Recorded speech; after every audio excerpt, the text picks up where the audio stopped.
Umpire தவறான தீர்ப்பு CSK அணி தோல்விக்கு காரணம். தோனி கிழித்து தொங்கவிட்ட சேவாக். கொல்கத்தா நைட் ரைடர்ஸ் மற்றும் சென்னை சூப்பர் கிங்ஸ் அணிகள் மோதிய போட்டியில் சென்னை சூப்பர் கிங்ஸ் அணி முதலில் பேட்டிங் செய்தது. துவக்கம் முதலே அந்த அணி வரிசையாக விக்கெட்டுகளை இழந்து டெஸ்ட் போட்டி போல ஆடியது. 72 ரன்களுக்கு 7 விக்கெட்டுகளை இழந்த நிலையில் 15வது ஓவரில் தோனி ஆடுகளத்துக்கு வந்தார்.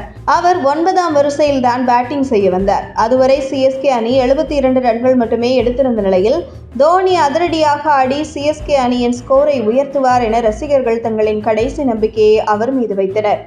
ஆனால் அவர் சுனில் நரைன் வீசிய ஓவரில் பந்தை தடுக்க முயன்றபோது பந்து அவரது காலில் பட்டது. உடனே சுனில் நரைன் அவுட் கேட்டார். களத்தில் இருந்த நடுவர் உடனடியாக அவுட் என அறிவித்தார். அவருக்கு அம்பையர் அவுட் கொடுத்தபோது தோனி பேட்டை உயர்த்தி காட்டி தான் அவுட் இல்லை, இது இன்சைட் எட்ஜ் என சுட்டிக்காட்டினார்.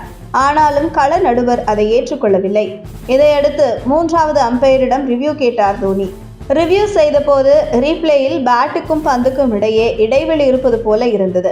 3வது நடுவர் பலமுறை ரீப்ளே செய்து பார்த்த போதும் அல்ட்ரா எட்ஜில் லேசான அதிர்வு இருந்தாலும் உறுதியாக பேட்டில் பட்டதற்கான வீடியோ ஆதாரம் இல்லை. இதையடுத்து 3வது நடுவர் பந்துக்கும் பேட்டுக்கும் இடையே இடைவெளி இருப்பதாக கூறி பந்து காலில் பட்டதால் LBW முறையில் அவுட் என அறிவித்தார்.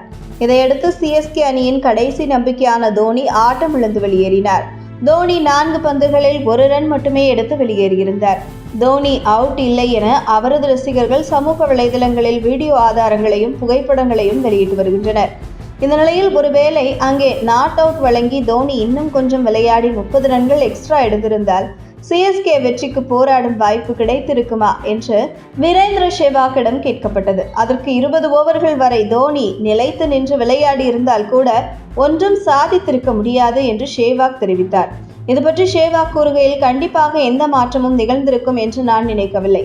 ஒருவேளை தோனி அவுட் ஆகாமல் விளையாடி இருந்தால் சிஎஸ்கே அதிகபட்சம் 130 ரன்கள் தொட்டிருப்பார்கள்.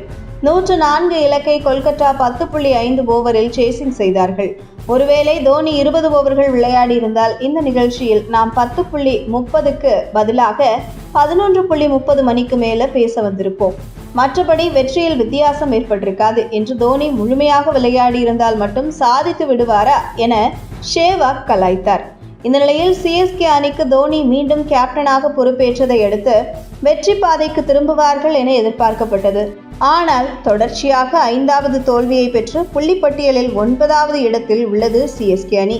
இதனைத் தொடர்ந்து இன்னும் ஒரு போட்டியில் தோல்வி அடைந்தாலே சிஎஸ்கே அணி இந்த IPL போட்டியில் கப்படிக்கும் என்கிற கனவு பாழாய் போகும் என்பது குறிப்பிடத்தக்கது.